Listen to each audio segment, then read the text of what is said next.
teman-teman mahasiswa. Untuk pertemuan kali ini, saya mau membahas tentang data flow diagram atau yang biasa disebut dengan DFD. Nah, kita masuk ke definisinya terlebih dahulu. Di sini DFD dikatakan sebagai alat untuk membuat model, gitu ya, yang memungkinkan profesional sistem untuk menggambarkan sebuah sistem sebagai suatu jaringan proses fungsional yang dihubungkan satu sama lain dengan alur data. Jadi dia kayak nggambarin sebuah sistem tapi dari jaringan datanya gitu loh. Baik itu secara manual maupun terkomputerisasi. Kan ada nih pembuatan data itu dilakukan secara manual, kemudian ada kepemilikan data yang itu diproses secara komputerisasi. Nah, DFD ini mencakup keduanya, jadi baik yang manual maupun yang terkomputerisasi. Nah, DFD ini memiliki beberapa istilah ya. Ada yang menyebutnya sebagai DAD atau diagram arus data. Nah, kemudian bubble chart, bubble diagram, model proses, diagram alur kerja atau model fungsi. Nah, kita lanjut ke fungsi dari DFD. DFD ini dia membantu para analis sistem untuk meringkas informasi tentang sistem, kemudian bisa mengetahui hubungan antar sub-subsistem, membantu perkembangan aplikasi secara efektif. Nah, kemudian yang selanjutnya DFD juga berfungsi sebagai alat komunikasi yang baik antara pemakai dan analis sistem.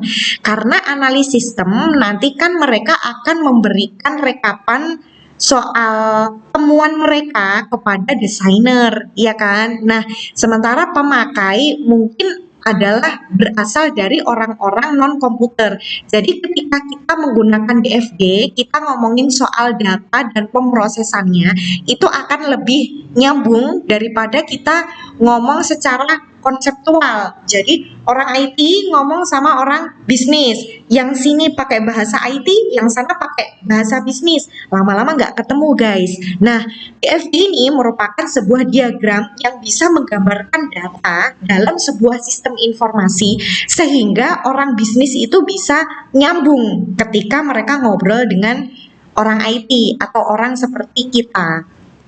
Nah, DFD ini dapat menggambarkan sejumlah batasan untuk pengembangan alternatif sistem fisik juga.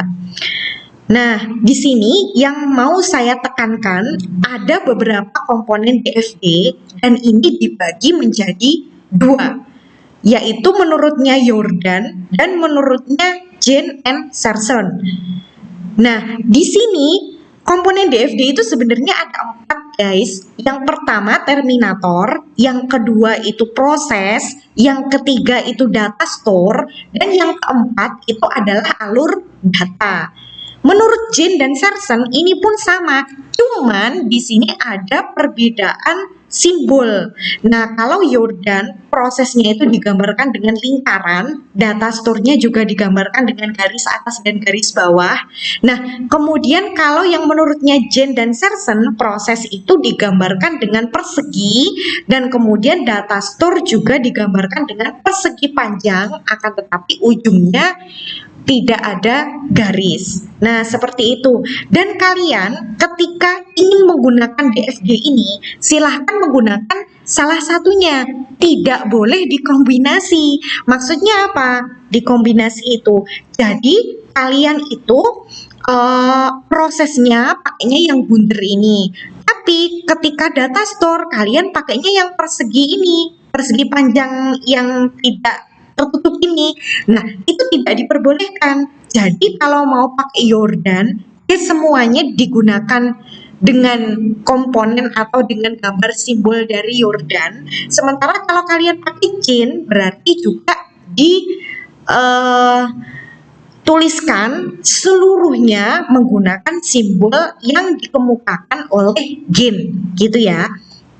Nah, di sini komponen DFD yang pertama itu adalah terminator.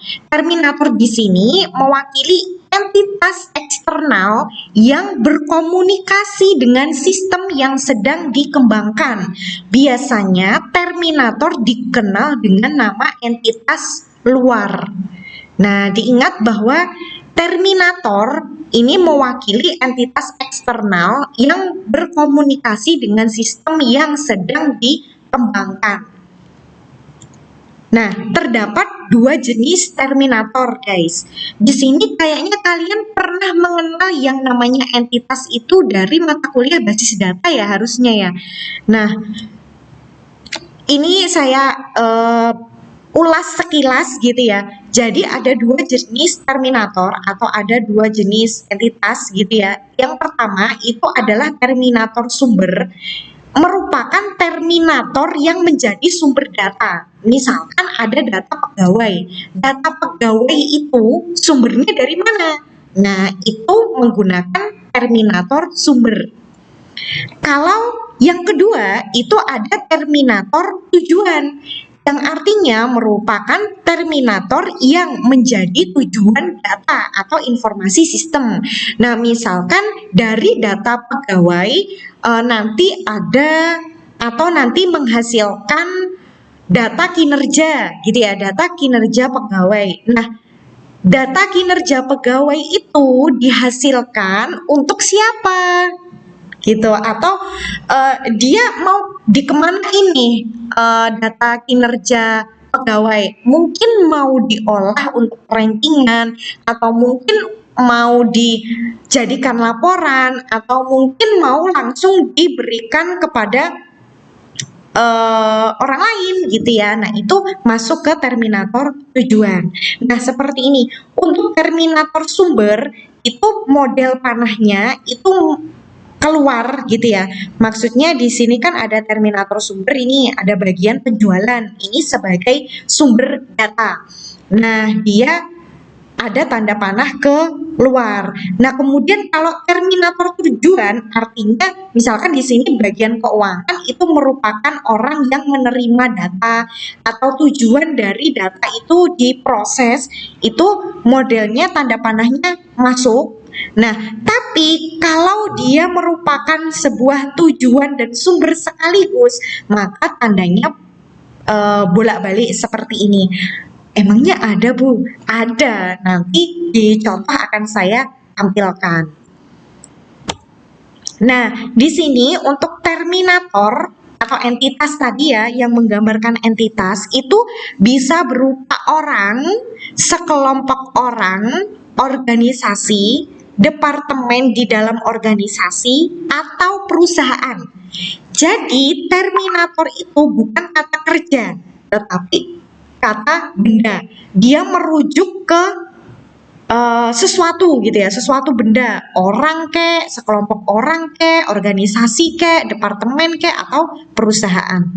Nah, terminator di sini dapat juga berupa departemen, divisi, atau sistem di luar sistem yang berkomunikasi dengan sistem yang dikembangkan. Nah, misalkan di sini kalian mengembangkan sebuah sistem informasi yang berkaitan dengan inventarisasi. Nah, sistem informasi yang berkaitan dengan inventarisasi nanti mungkin akan ditujukan untuk sistem yang lain, misalkan sistem informasi eksekutif ya, karena terkait dengan penghitungan inventarisasi di sebuah kampus atau di sebuah organisasi atau di sebuah yang lain. Jadi digunakan untuk monitoring pengeluaran untuk inventarisasi ataupun pendataan aset organisasi. Nah, biasanya nyambung sama sistem informasi eksekutif. Nah, sistem informasi eksekutif karena dia basisnya ada di luar sistem, maka itu juga bisa digunakan sebagai terminator. Diingat ya, kalau terminator itu adalah sesuatu benda, dia bukan kata kerja.